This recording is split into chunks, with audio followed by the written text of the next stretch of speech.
मनोभीष्टं स्थापितं येन भूतले स्वयं रूपः तदा मह्यं ददाति स्वपदान्तिकम् वन्देऽहं श्रीगुरु श्रीयुतापदकमलं श्रीगुरून् वैष्णवांश्च श्रीरूपं साग्रजातं सहगना रघुनाथान्वितं तं सजीवं साद्वैतं सावधूतं परिजनसहितं कृष्णचैतन्यदेवम् श्रीराधा कृष्णपादान् सहगना ललिता श्रीविशाखान्वितांश्च नमो विष्णुपदाय कृष्णपृष्ठाय भूतले श्रीमते भक्तिवेदान्तस्वामिनिति नामिने नमस्ते सरस्वती देवी गौरवाणी प्रचारिणे निर्विशेष शून्यवादी पाश्चात्यदेशतारिणे हे कृष्ण करुणा सिंधो दीनबंधो जगत्पते गोपेश गोपिका कांत राधा कांत नमोस्तुते तप्त कांचन गौरांगी राधे वृंदावनेश्वरी वृषभानुसुते देवी प्रणमामि हरिप्रिये वंशकल्पतरुभ्यश्च कृपा सिन्धुभ्य एव च पतितानां पावनेभ्यो वैष्णवेभ्यो नमो नमः जय श्री कृष्ण चैतन्य प्रभु नित्यानंद श्री अद्वैत गदाधार श्रीवासादि गौरभक्तवृंद हरे Krishna Krishna Krishna Hare Hare Hare Ram Ram Ram Hare Hare I'll share my screen.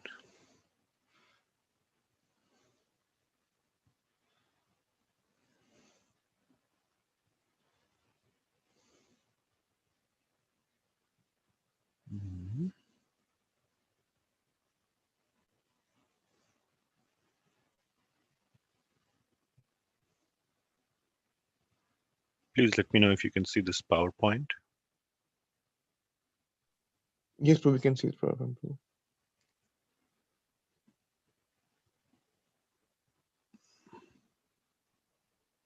You can still see it? Yes, Prabhu. Yep.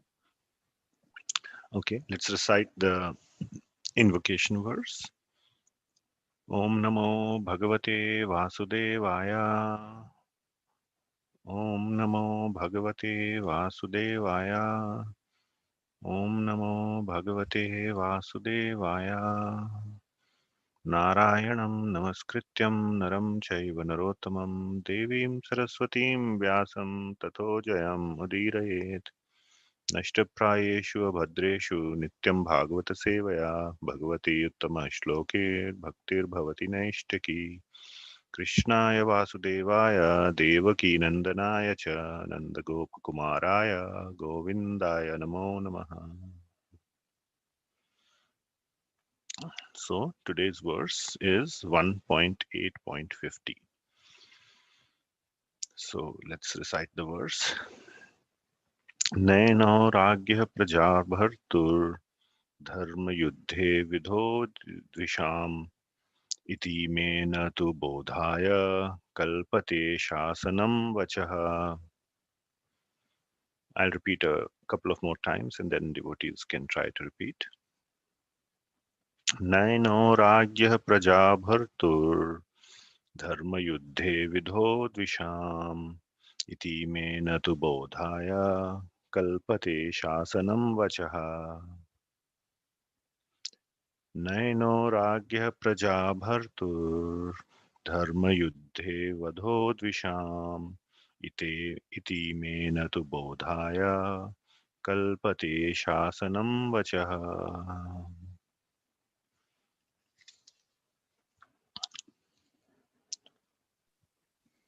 Nano राज्ञः प्रजा भर्तुर्धर्मयुद्धे वधोदुषाम् ते मे न तु बोधाय कल्पते शासनं वचः. नैनो राजन् प्रजापतुर्धर्मयुद्धे वधो द्विषाम् इति मे न तु बोधाय कल्पते शासनवचम्. Thank you, Mataji. नैनो राज्ञा प्रजा धर्मयुधे वदोद्विषम् इति मे नातु बोधाय कल्पते शासनान् वचः. Thank you, Prabhuji. Anyone else? Naino raja praja bharto dharma yuddhe vado dvisham ite menatu bodhaya kalpate shashanam vacha. Thank you, Mataji. Okay, anyone else? Okay, then we'll go to the word by word translation. Na, never, ena, since, rajnyaha, of the king, prajabhartu, of one who is engaged in the maintenance of citizens, dharma, for the right cause, yuddhe, in the fight, vadaha, killing, dvisham, of the enemies, iti, all these, me, for me, na, never, tu, but, bodhaya, for satisfaction, kalpate, they are meant for administration, shashanam, injunction, vachaha, words of. Translation. There is no sin for a king who kills for the right cause, who is engaged in maintaining his citizens. But this injunction is not applicable to me. So we'll read the purport by His Divine Grace, Abhay Charanarvind, Bhaktivedant Swami Srila Prabhupada. Srila Prabhupada ki jai. Maharaj Yudhishthir thought that although he was not actually involved in the administration of the kingdom, which was being carried on well by Duryodhana without harm to the citizens, he caused the killing of so many living beings only for his personal gain of the kingdom from the hands of Duryodhana. The killing was committed not in the course of administration, but for the sake of self-aggrandizement, and as such, he thought himself responsible for all the sins. Srila Prabhupada ki jai. So, in this overall section of the Srimad Bhagavatam, Maharaj Yudhishthir is lamenting after the war that he's thinking he is the cause of the war, and the war also was unjustly waged by the Pandavas to gain a kingdom. So his situation is very similar to the situation of Arjuna before the war, as we know from the first chapter of the Bhagavad Gita, where Arjuna is lamenting to Lord Krishna, saying, why should we fight this war and kill so many people? And I would rather not fight the war. And what will we gain? Only a kingdom, etc. So Arjuna was thinking, and just like Maharaj Yudhishthir here, they were thinking both of their materialistic conception of life. They were both thinking at a material level, and at a here we see Yudhishthir Maharaj is thinking at a political level that, okay, the citizens were being governed nicely. Well, as the citizens, so the king. So they were being the citizens were okay with Duryodhan because the citizens' uh, uh, levels of morality had also dropped as the Kali Yuga was beginning to, or was about to be, was about to commence. So, but still Maharaj Yudhishthir was thinking that the citizens were happy and I just waged this war unnecessarily for no reason, to simply for my self-aggrandizement, which means for my own pleasure, for my own motives, my own agenda of ruling the kingdom, instead of for the welfare of the citizens. Arjuna also talks about this exact same thing, saying that if we have this war, then the population will be affected, and then the overall society will degrade, and so on and so forth. So very similar arguments were being made, but from Bhagavad Gita we know that what Lord Krishna said was far superior. There is, of course, the matter of justice, but also the matter of Krishna consciousness. That Krishna wanted this justice to be delivered because his dearest devotees, the Pandavas, had been offended by the um, by the sinful Kauravas, primarily, or led by Duryodhana. And it was a Krishna conscious arrangement. It was a arrangement that was ordained by Lord Krishna, and Arjuna then, after hearing the Bhagavad Gita, went along and fulfilled Krishna's desire. He says, Karishye vachanam tava. I will do as you say. I will fight this war only to please you. So Arjuna's fighting of the war was an act of Krishna consciousness, was an act of offering yad karoshi yad ashnashi yad juhoshi dadashi yat. Whatever he was doing for the pleasure of Krishna. He had to fight because he was a kshatriya, and but he fought exclusively or only for the pleasure of Lord Krishna, not for any self-aggrandizement, as is written here, or for gaining the victory of the kingdom or any such thing. So that was the consciousness. So here we will see later, Lord Krishna actually leads Yudhishthir Maharaj to another great personality, which we will cover in the next chapter, which is Bhishma Dev, to for him to receive instructions from Bhishma Dev about how this war was justified. And Bhishma Dev also includes the divine aspect, that it's the divine will of the Lord and nothing can be changed, that is already in the plan of the Lord, etc. So he gives such instructions to Yudhishthir Maharaj. So this whole concept is that we are thinking at a bodily level, at a nationalistic level, at a political level, and but we don't think at a Krishna conscious level. And the idea is that we should rise above these bodily conceptions of life and think at a Krishna conscious level, think at the level of what will please Krishna, what will please Guru, and then do those things instead of trying to think what will give me personal satisfaction based on our mental frame of what is good and what is bad. That is the essence of this discussion that is occurring, or the turmoil that is going on in the mind of Yudhishthir Maharaj, and the clarifications that he will get through Bhishma Dev, as very expertly led by Lord Krishna. So that is what I wanted to say about this verse. And as I was thinking about this, I saw a very nice parallel between the thinking that Srila Prabhupada, our dearmost wonderful founder Acharya of the International Society of Krishna Consciousness, had with in his thinking before he joined Bhaktisiddhanta Maharaj's movement. And I was thinking that I could speak a little bit on that as well. So yesterday was the divine disappearance day of Srila Bhaktisiddhanta Maharaj. Srila Bhaktisiddhanta Saraswati Thakur Goswami Maharaj was, or is still, I mean, but I'm talking in terms of the bodily level, was the spiritual master when he was present on the planet of Srila Prabhupada. And yesterday, on the 2nd of January, according to the Vedic calendar, was his 84th disappearance day.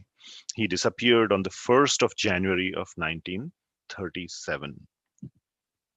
So I thought, let me share a little bit about the meeting of Srila Prabhupada with Srila Bhaktisiddhanta Saraswati Thakur, and what happened, what kind of discussion happened in that meeting, and then how Srila Prabhupada ultimately completely surrendered to his Guru uh, in Krishna consciousness, and realized how to rise up from the bodily level, from the level of society, from the level of the nation, or even the level of this whole planet, to a level which is Krishna conscious, to the level where one can think that what will please Krishna, what will please Guru is more important than what will please my conception of what is good and bad for myself or my country or my people, or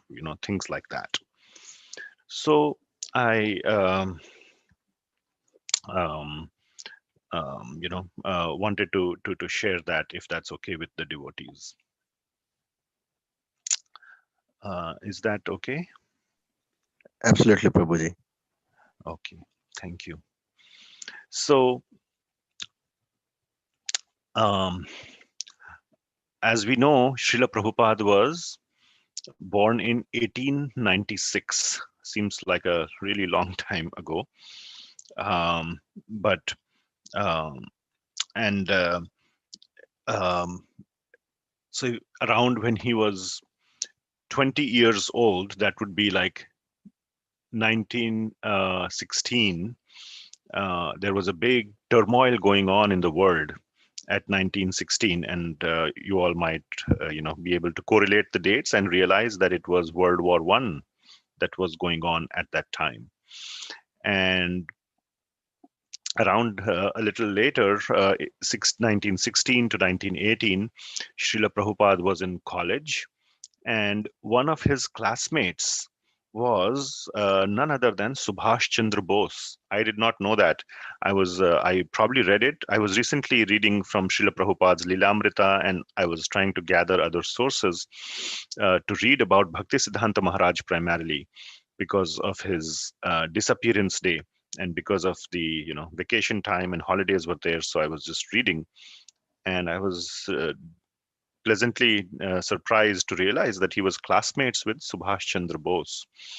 And I looked up, and Subhash Chandra Bose was also born around the same time as Srila Prabhupada in 1897, actually. So he was 1 year younger. So that was very nice. But the point was that Srila Prabhupada was becoming more and more heavily influenced by Subhash Chandra Bose. As we know, Subhash Chandra Bose was a firebrand in the Indian independence movement and was a great leader of the independence movement. And of course, later on, Mahatma Gandhi came into the scene, and then he took over sort of the independence movement purely from a non-violence standpoint. And Mahatma Gandhi became very popular in India as the leader of the independence movement, primarily because he was basing it. He was uh, combining the spiritual beliefs that are very strong among the Indian people. He combined the spiritual aspects along with his political movement of independence from the British Raj, and through the aspect of non-violence and all, he became very, very, very popular, and the movement became very strong. And as we all know, it led to Indian independence. Several years, it still took a lot of years, and led to the independence movement in 1947. But that's a long ways ago. So in 1920, Srila Prabhupada was, by that time, he was a strong Gandhian. He had, as a protest, all his classmates refused to take the degree as part of the graduation from the college, and he too did that. He started wearing khadi, and he was basically a very strong follower of Mahatma Gandhi. And at that time, he had a friend whose name was Narendranath Malik. And Narendranath and Srila Prabhupada, by the way, I should have said this earlier, had a very, very Vaishnava upbringing by his father, Gaur Mohan De. And he was very Krishna conscious right from his childhood. So the principles of the Vaishnava philosophy of bhakti were ingrained in him right from his childhood. But as he was in college, due to his association with so many people like Subhash Chandra Bose and many other people, he became very strongly attached to the movement of Mahatma Gandhi, the independence movement. So, and also um, from the spiritual side, he had met a lot of fake sadhus who would smoke ganja or some kind of a, I don't know what's the right word, a narcotic or whatever, the local form of that, of marijuana, and these sadhus were fake people. He said even there was a person living next to his home. In the morning, he was a factory worker, and in the evening he would change his clothes into a saffron clothes and go out like a sadhu begging, as if the people wouldn't realize that he's actually a factory worker. So he had seen too many of these fake sadhus, and this Narendranath Malik one time suggested to Srila Prabhupada, you have very good spiritual beliefs. Let me take you to meet a sadhu. And Srila Prabhupada had absolutely no desire or no plan to meet any kind of sadhu. So, but this friend was very insistent. He almost dragged Srila Prabhupada through the streets to meet the sadhu, and Srila Prabhupada was very very reluctant, and but ultimately could not resist his friend, and they reached this place where he was, this Narendranath Malik was well known to the people there, so they immediately led him upstairs to meet the sadhu. There was no waiting time or anything like that. They were immediately led upstairs. And this sadhu is none other than Srila Bhaktisiddhanta Saraswati Thakur. So this is the picture, a hand-drawn picture, like an artist's picture, not a real photo, of Srila Prabhupada. We can see here sitting on the right-hand side in the front, and next to him is Narendranath Malik. And towards the back, we can see His Divine Grace, Bhaktisiddhanta Saraswati Maharaj, sitting there and talking. So it was an evening time, and there was no class as such going on, but he was just talking to his disciples and other guests. And as soon as Srila Prabhupada reached upstairs, and he was immediately struck by the vision of Bhaktisiddhanta Saraswati. Bhaktisiddhanta Saraswati, by the way, there are so many accounts of people who had heard about him, but when they actually saw him, the glow that is coming out from his body, they were immediately wonderstruck by seeing that glowing sannyasi.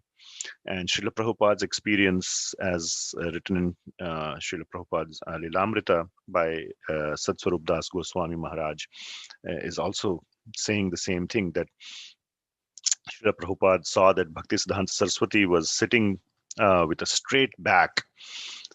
He was very thin with long arms, fair complexion, wore round glasses with a round frame, a Vaishnava tilak, and a sannyasa dress with a garland.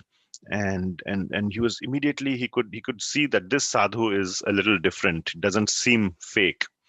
But still, he was, he immediately bowed down. He and his friend both bowed down to pay obeisances.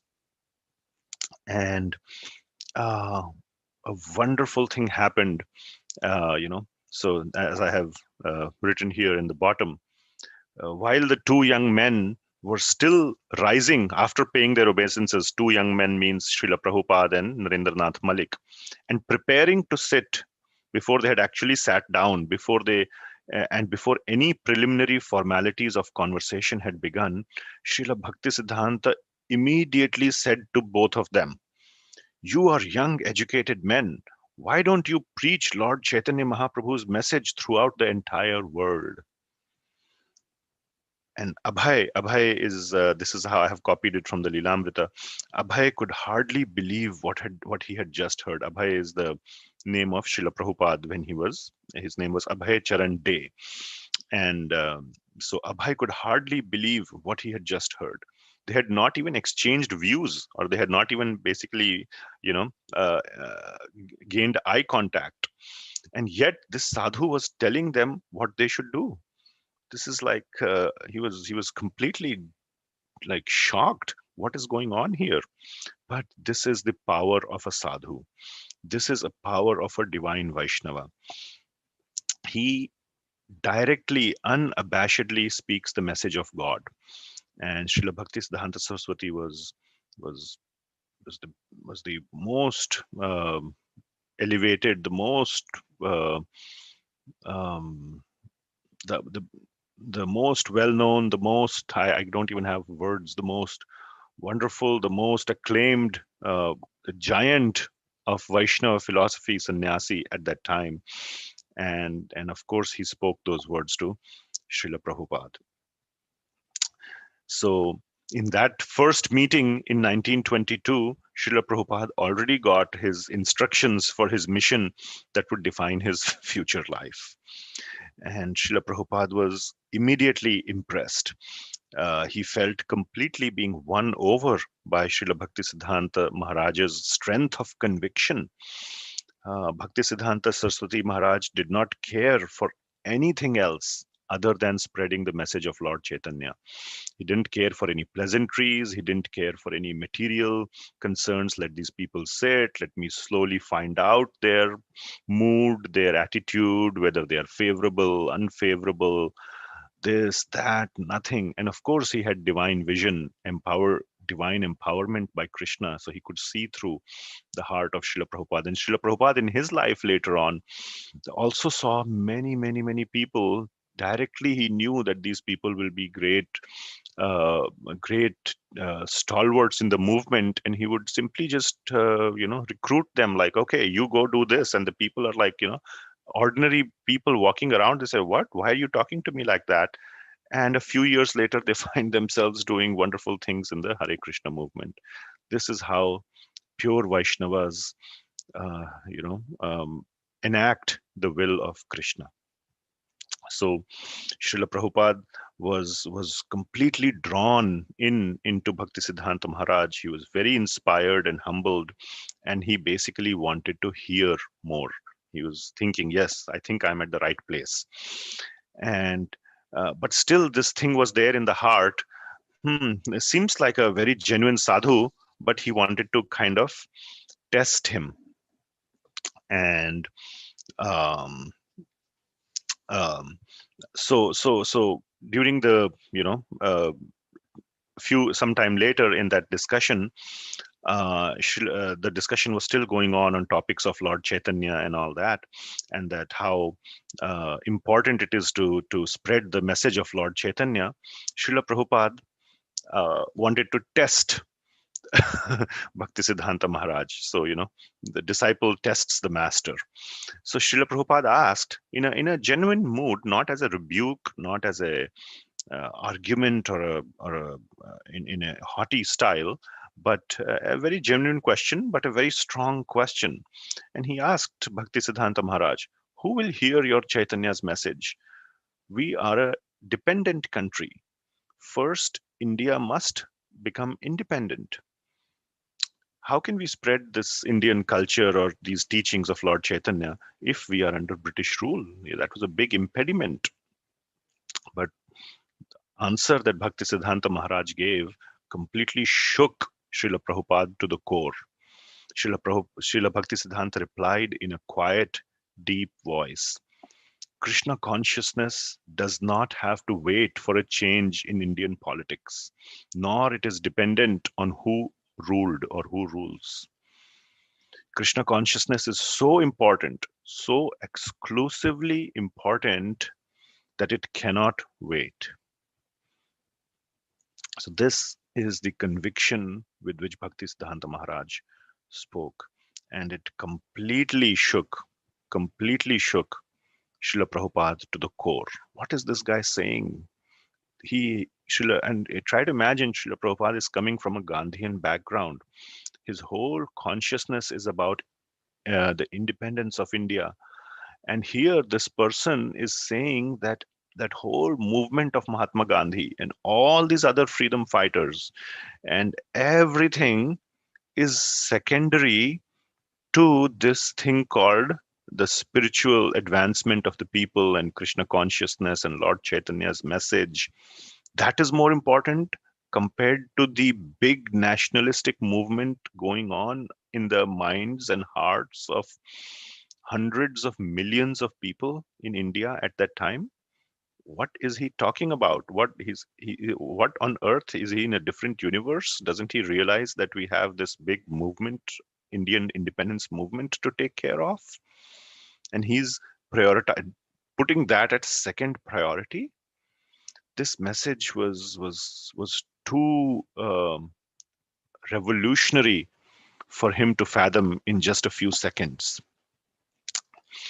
And Srila Bhaktisiddhanta continued to speak that, when one power or another ruled, or whether one power or another ruled, was a temporary situation.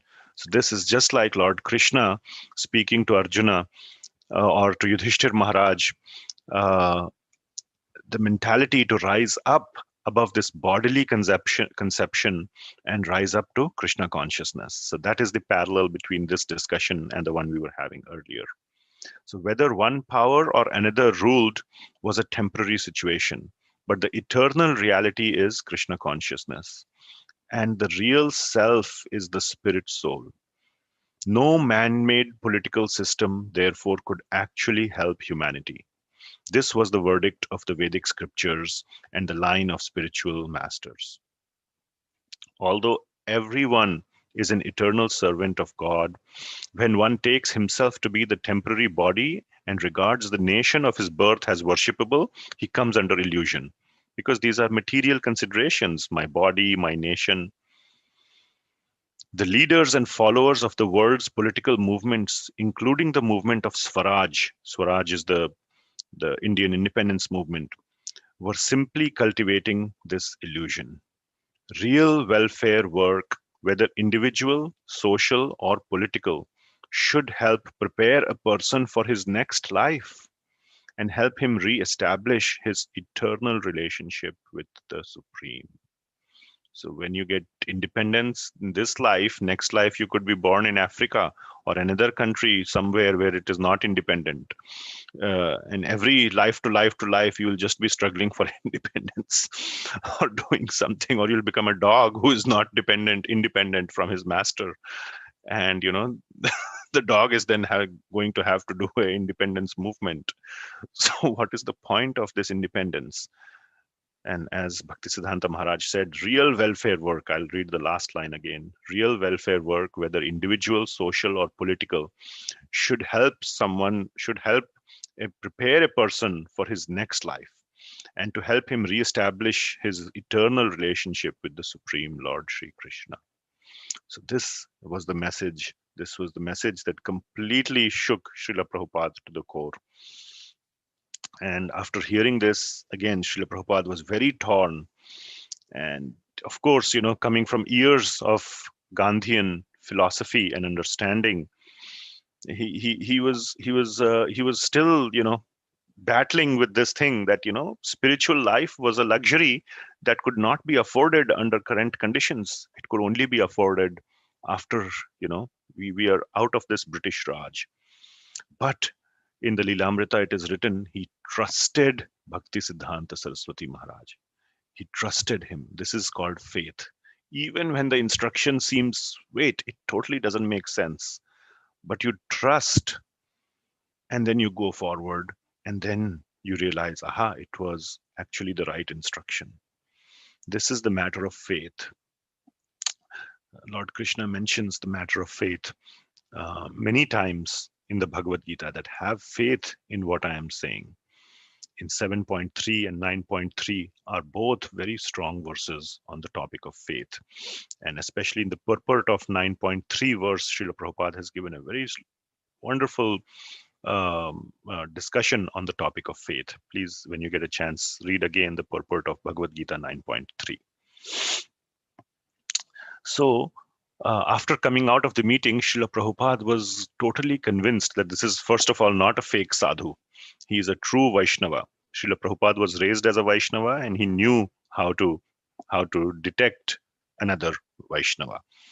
And he realized the truth in Bhaktisiddhanta Saraswati's words. Of course, Srila Prabhupada had read the Bhagavad Gita by now many times, and he knew the whole concept, but he was not able to apply it on himself. And Bhaktisiddhanta Maharaj allowed him or enabled him to see the world in that way. And he was completely astounded to hear the philosophy presented. And not only presented, but presented so masterfully so wonderfully. And this is, there are many acharyas, but the ones like Srila Prabhupada and Bhaktisiddhanta Maharaj, they explain it so wonderfully that it cuts through the heart and it reaches the core. And that is why so many people took up, they not only heard the message, but they acted on it. That causing the other person to act is the empowerment that the spiritual masters, that the acharyas get from Lord Krishna to um, present this philosophy so masterfully to the people. And Srila Prabhupada felt his Krishna consciousness being stirred, completely churned from within. And he had never been defeated before in an argument. Srila Prabhupada was very bright, very smart.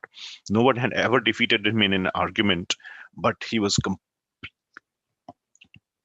completely defeated, completely by Bhaktisiddhanta Maharaj. But he was not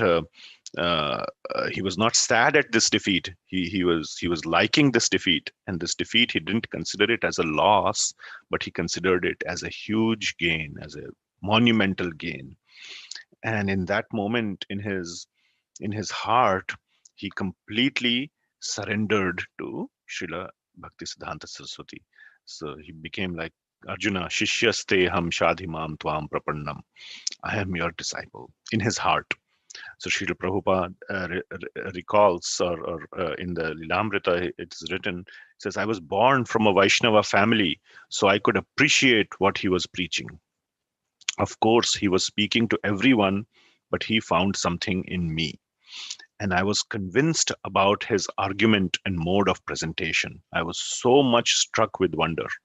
I could understand, here is the proper person who can give a real religious idea. So you need, first of all, the content need to be real, genuine, which is the philosophy of Lord Chaitanya and Lord Krishna. And you need a proper person to deliver it. And he found that Bhaktisiddhanta Maharaj was the absolute proper person to do it. And then he writes, he recalls, I accepted him as my spiritual master immediately, not officially or externally, but in my heart. And then he also told his friend Narendranath Malik, the message of Lord Chaitanya is in the hands of a very, very expert person. So he was completely flabbergasted, completely in awe of Srila Bhaktisiddhanta Saraswati Maharaj. So after that meeting, the first meeting in 1922, he began associating more with the Gaudiya Math devotees. Gaudiya Math is the association that Bhaktisiddhanta Maharaj had set up, pretty much like Srila Prabhupada set up ISKCON. It's very similar. And I'll fast forward. Srila Prabhupada moved to Allahabad from Calcutta, and in Allahabad, he kept doing his business of afar. He was trained in chemistry, and he had pharmaceutical businesses, or he had that kind of a material training. So he had set up a business in Allahabad to sustain his family and all that. But he also helped open a temple in Allahabad and began associating with the Gaudiya Math devotees. And over time, his association with the devotees and all kept increasing, and so on. So we will fast forward 10 years from 1922, from the time of that first meeting, to 1932. And this is approximately the time when he has his second meeting with his guru. It's not like these days, where we can see our guru on, Facebook or internet, or even meet, take a flight and, just go from here to wherever, to California or to New York or wherever, Dallas, and see. He had to wait 10 years, but he did not forget his guru in those 10 years. He continued to associate and was completely moved out of the Gandhian philosophy into the Krishna conscious sort of made that the goal of his life. So in 1932, Bhaktisiddhanta Maharaj was conducting a Vrajmandal Parikrama. Vrajmandal Parikrama means like a month-long parikrama or a circumambulation of the entire area of Vraja. Even today, a lot of devotees do that, a month-long parikrama of Vrajmandal. All the places in Vraja, includes Vrindavan, Mathura, Varsana, Govardhan, that whole uh, uh, district or area. And Srila Prabhupada joined that parikrama. But he was at that point a nobody, and he didn't. And there were so many disciples of Bhaktisiddhanta Maharaj, and there was a big gathering, and he didn't get any opportunity to associate with Bhaktisiddhanta Maharaj at all. But on the last day, it was the last day of the parikrama, and he got an opportunity to associate with Bhaktisiddhanta Maharaj. Someone announced that there are two options. You can either sit and listen to a class by Bhaktisiddhanta Maharaj, or the parikrama is going to some one particular very famous temple. You can go there. And all the people went to the temple. And Srila Prabhupada skipped that trip to the temple and stayed back to hear the message. This shows that Srila Prabhupada prioritized hearing from Guru compared to seeing the deity form of the Lord in the temple. Hearing is the most important. Tat Shrinu, Lord Krishna also says, hearing is the most important activity, and Srila Prabhupada demonstrated that. And out of the hundreds of people in the parikrama, only about 10 to 12 people stayed back to listen to Bhaktisiddhanta Maharaj. Everybody else went away. And Srila Prabhupada was listening to Bhaktisiddhanta Maharaj with rapt attention. Imagine, this is the Guru, and there was no, also again, no YouTube or no live streaming that you can, wherever your Guru is, you can listen to him anytime you want. You can tune into the channel. All this was not there at that time. There were not even recordings that could be sent offline. There was not even a recorder. There was no concept at all. So this was his, basically, as he was sitting and listening, was his one and only opportunity to hear from his Guru in his heart. And he was hearing like nobody else. He was hearing like there is no tomorrow. Like, these are the last words I will ever hear. With so much rapt attention, he was hearing the message of Bhaktisiddhanta Saraswati. And it's like, take it or lose it. And he was just soaking in every word that Bhaktisiddhanta Maharaj was saying. And Bhaktisiddhanta Maharaj was like, as if, holding his hand and taking him through a journey. And he was just completely drowned in the nectar of Bhaktisiddhanta Maharaj. And Srila Prabhupada recounts that he was completely floored by the conviction, the strength of conviction of Bhaktisiddhanta Maharaj, and how strongly and how directly he was speaking. And that was his second meeting with his spiritual master. And next morning, Bhaktisiddhanta Maharaj left the parikrama, went back to Calcutta from the Vrindavan or the Vraja area, and Srila Prabhupada came back to Allahabad. Now comes the third meeting. So this was the second meeting between Srila Prabhupada and his Guru. The third meeting happened not after 10 years, but after only 1 month. By the way, you all can still hear me? Am I online? And I'm just speaking. Yes, Prabhu, we can hear you, Prabhu. Okay, great. Thank you. So the next meeting happened after 1 month, and Bhaktisiddhanta Maharaj this time was going to come to Allahabad. And the Gaudiya Math was building a new building, and Bhaktisiddhanta Maharaj had been invited to lay the cornerstone of that building. So he was going to come to Allahabad for that reason. And he was going to conduct some initiations as well, give Diksha and conduct the initiation, as in the initiation ceremony, for some of his upcoming disciples or aspiring disciples. And Srila Prabhupada was going to be one of them. So this was decided that Srila Prabhupada would also be initiated by Bhaktisiddhanta Maharaj. And Srila Prabhupada recalls thinking that, I have already accepted him as my spiritual master in my heart. I have already received the orders from the spiritual master of what to do. So what else is left? I have accepted him. I have accepted his orders. Now, only thing left is for him to accept me. So if only he can accept me, then everything would be confirmed.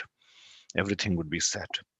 So at the time of the second initiation, at the second or the third meeting in 1932, with folded palms, Abhay, again I'm copying from the Lilamrita language, Abhay looked up humbly at his spiritual master. He and Bhaktisiddhanta Saraswati were now face to face, and Srila Bhaktisiddhanta recognized him, and he recognized him. Of course, there was divine recognition, but he recognized him even from that class 1 month back. So he recognized him and was visibly pleased to see him. And he said, "Yes," he said, exchanging looks with Abhay. "He likes to hear. He does not go away. I have marked him. I will accept him as my disciple." So Bhaktisiddhanta Maharaj accepted him as his disciple. And you know what? There was a surprise. So Abhay listened carefully as his spiritual master conducted the initiation. Finally, Srila Bhaktisiddhanta Maharaj called for Abhay to come forward and receive initiation by accepting his japa, or the japa beads. After offering prostrated obeisances, Abhay extended his right hand and accepted the strand of japa beads from the hand of his spiritual master. And here's the surprise. At the same time, he also received the sacred Brahminical thread, signifying second initiation. So, in the Vaishnava philosophy, there are two levels of initiation. One is known as the Harinam initiation, where you formally get accepted by the guru as a disciple. You get a spiritual name, you get a set of beads that the guru has chanted on, and they become your sort of official beads that you would do japa on. And that's basically your acceptance into the disciplic succession. But after that, the spiritual master looks at the disciple for some time and watches his conduct, his her acharan, their basically their behavior and their spiritual progress and so on, and then awards Brahminical initiation when you get a thread that you wear on your body. So that happens usually after many years after the first initiation. And in his case, Bhaktisiddhanta Maharaj awarded him the second initiation also right away, because he found, of course, Bhaktisiddhanta Maharaj knew at a divine level who this person is going to be, but it just shows that how much he was convinced about Srila Prabhupada's. Already he was like a ripe fruit, and ready to distribute the nectar to the rest of the world. So he was given the name Abhay Charana Ravinda. His name was Abhay Charan, and Aravinda, or the lotus flower, was added. Abhay Charana Ravinda was his new name. And after the initiation was over, Srila Prabhupada began to think even more seriously of how to execute the order of his spiritual master, of how to propagate the message of Lord Chaitanya Mahaprabhu. So we will. So this was his third meeting. So remember, first meeting was in 1922 when he was dumbfounded when he met him, and when he said, "You two should," with Narendranath Malik. The second meeting was in the Rajmandal Parikrama, and the third meeting was during the initiation. And then later on, after this, Krishna started taking things in his own hands. So Krishna then, made Srila Prabhupada's business kind of go bust in Allahabad. Srila Prabhupada then, was still not completely ready to give up everything and, become a sannyasi. He had family responsibilities and so on. So he was not just being irresponsible to leave everything and like that. So he basically moved to Bombay to reestablish his new business or something like that. And when he was in Bombay, he also established a Gaudiya Math branch over there. So constantly he was involved in helping move forward the mission of Bhaktisiddhanta Saraswati. So in 1930, we'll fast forward another 2 years. In 1935, there was a Vyasa Puja celebration occurring by the disciples of Bhaktisiddhanta Maharaj. Vyasa Puja means the disciples get together and celebrate the birthday, the appearance day of the Guru. That is known as Vyasa Puja. And the Guru does not have to be physically there. The disciples can just get together and celebrate. So that's what happened. Bhaktisiddhanta Maharaj was not there physically, but the disciples got together. And on that occasion, Srila Prabhupada wrote a poem, a poetry to glorify his Guru, Srila Bhaktisiddhanta Saraswati Maharaj. And he also wrote a long article or an essay glorifying him. And he read that poem and the essay to the group of devotees that were present. And maybe the others did similar things, but everyone was very impressed by his poetry, by his essay, very much. And the word reached one somehow or the other, the word reached Bhaktisiddhanta Maharaj. And a copy of his poetry and his essay also reached him. And it's said that Bhaktisiddhanta Maharaj, when he read that poem, he was very, very, very pleased. And there's this one stanza in the poem that he was particularly very pleased with, and he showed that poem to everybody around him. And this stanza says, Absolute is sentient. Sentient means personal, has feelings. So this is the personalist philosophy, not the impersonal. The Absolute is sentient, thou hast proved. Impersonal calamity, thou hast removed. So Bhaktisiddhanta Maharaj, of course, was preaching Lord Chaitanya's philosophy of personal, the Bhagavan conception, not the Mayavad conception. He was actually dispelling, removing the Mayavad misconception. So that's what is this paragraph. Absolute is sentient, thou hast proved. Impersonal calamity, thou hast removed.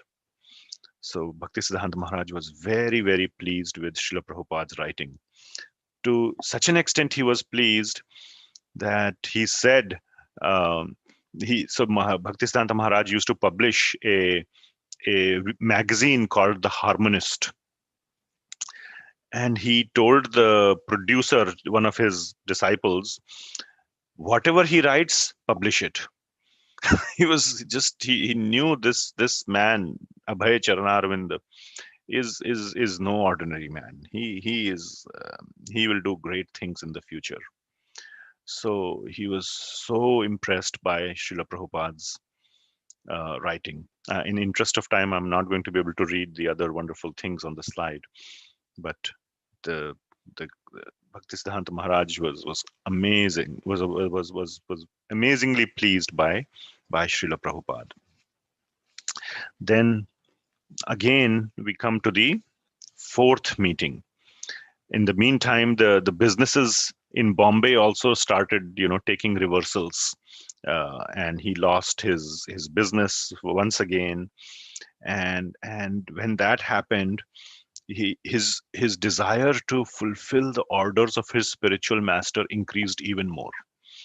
So this is again another indication or a symptom of a true devotee. Whenever life reversals occur, they turn to Krishna rather than turning away from Krishna. They turn towards Guru rather than away from him.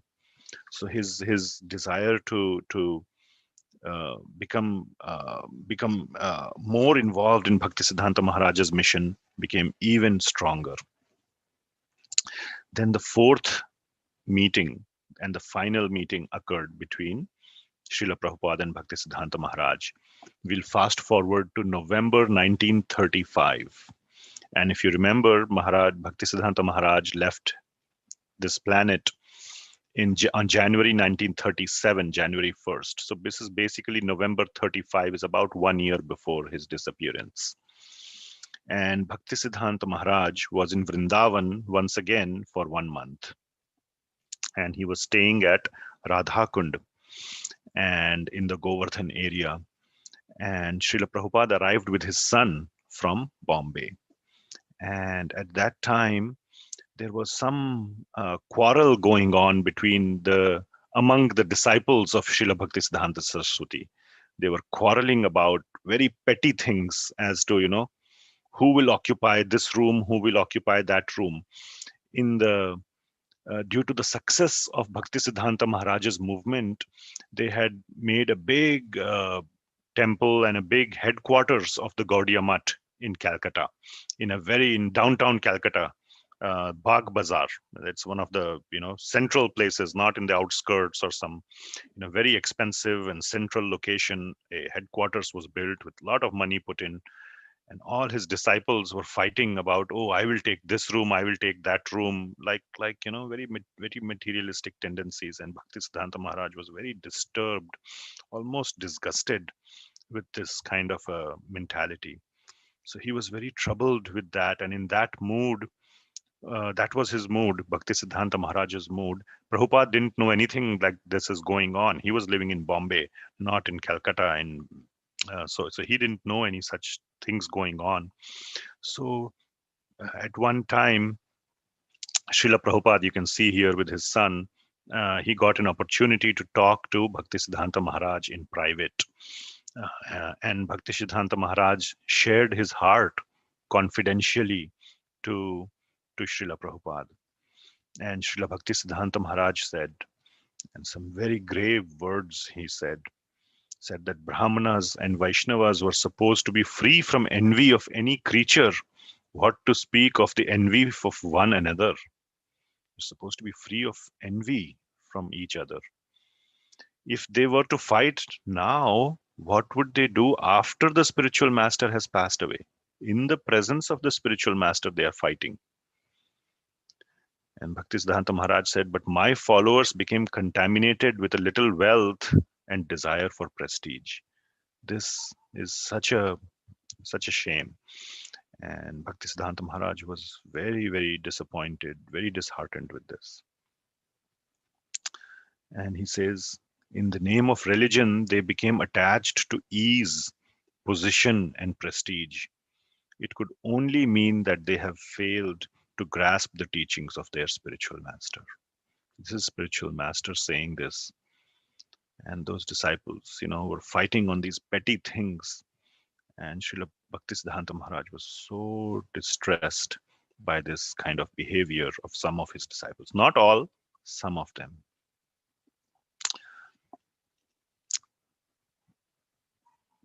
So Srila Prabhupada recalls, I did not, or I heard, but I did not know what to make of it. He was completely surprised, but Bhaktisiddhanta Maharaj was revealing his heart to Srila Prabhupada. And he was lamenting that these men are simply after the stones and bricks of the building. Srila Prabhupada writes, he was about Bhaktisiddhanta Maharaj, that he was very, very sorry. He was very disappointed. Bhaktisiddhanta Maharaj said, when we were living in a rented house, if we could collect 200 or 300 rupees, we were living very nicely. We were very happy then. But since we have been given this marble place in Bagh Bazaar, there is friction between our men. Who will occupy this room? Who will occupy that room? Who will be the proprietor of this room? Everyone is planning in different ways. It would be better to take the marble from the walls and secure the money. He said, let's break the marble. Let's sell the marble back and get the money. He said, if I could do this and print books and distribute books, that would be better.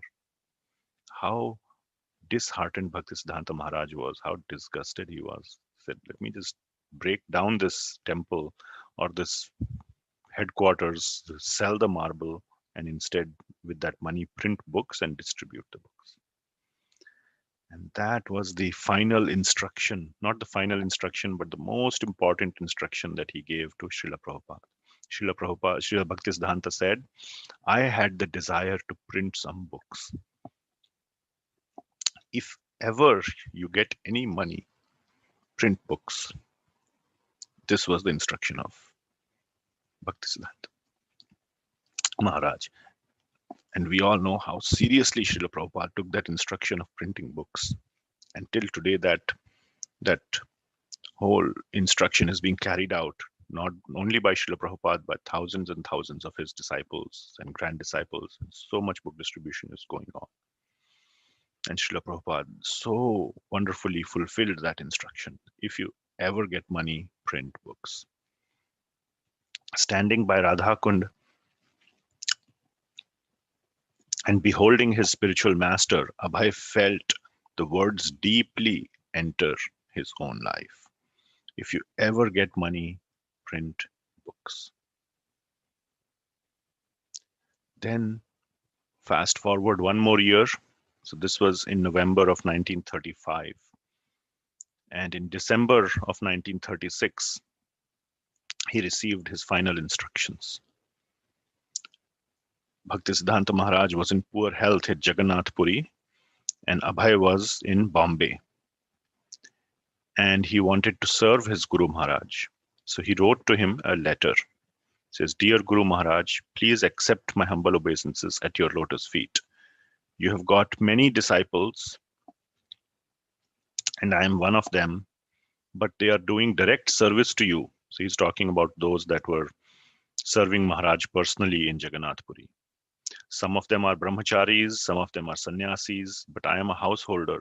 I cannot. Sometimes I give monetary help while I cannot give you direct service. Is there any particular service I can do?" So this is the most important question any disciple can ask a spiritual master. What can I do to please you?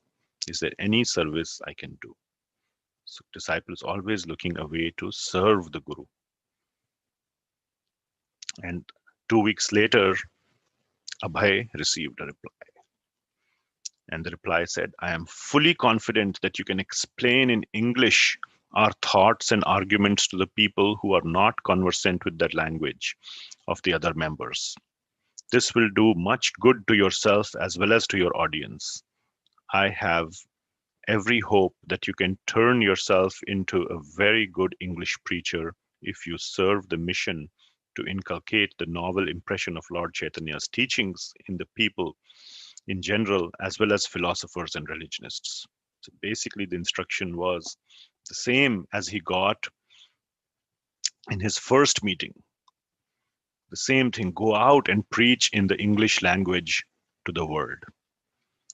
So Srila Prabhupada recalls, "I at once recognized this to be the same instruction I had received at the first meeting in 1922. I took it as a confirmation. There was now no doubt as to the purpose of my life. What my spiritual master had said in Calcutta in 1922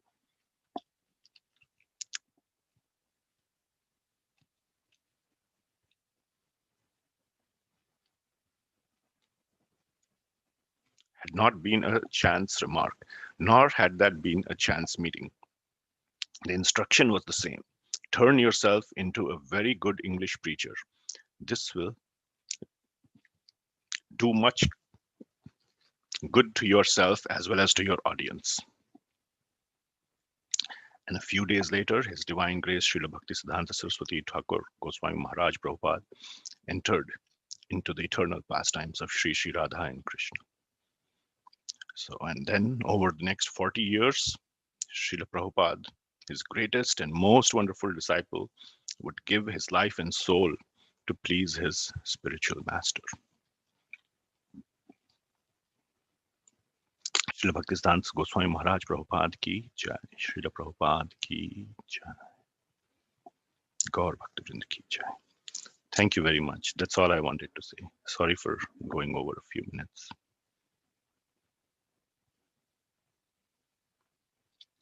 Hare Krishna.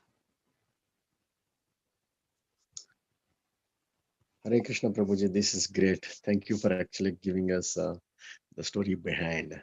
Really appreciate. Yeah, thank you. Thank you for the knowledge. Thank you. Thank you, Prabhu, for speaking about the glorious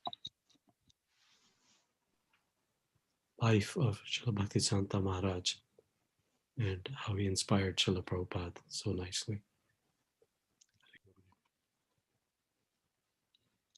Thank you. Any other comments or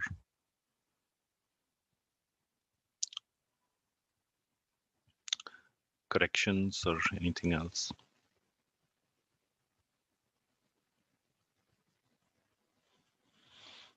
Okay, if not, we'll end here. Thank you so much for coming for the Bhagavatam class, and we'll see you all in the Sunday feast. Thank you very much. Hare Krishna. Hare Hare Krishna. Krishna. Hare Today's Krishna. lecture with 11:30. Sorry. Hello. Now today's lecture. Now, I was today to 11:30. Thank you all. Or on was it audible? I think it was breaking up for me, but I'm not sure about others. Yeah, my connection's dropping. Okay, well, we'll see you all. His Grace Parama Karuna Das Prabhu ki jai. Srila Srila Prabhupada ki jai. Prabhupada ki jai.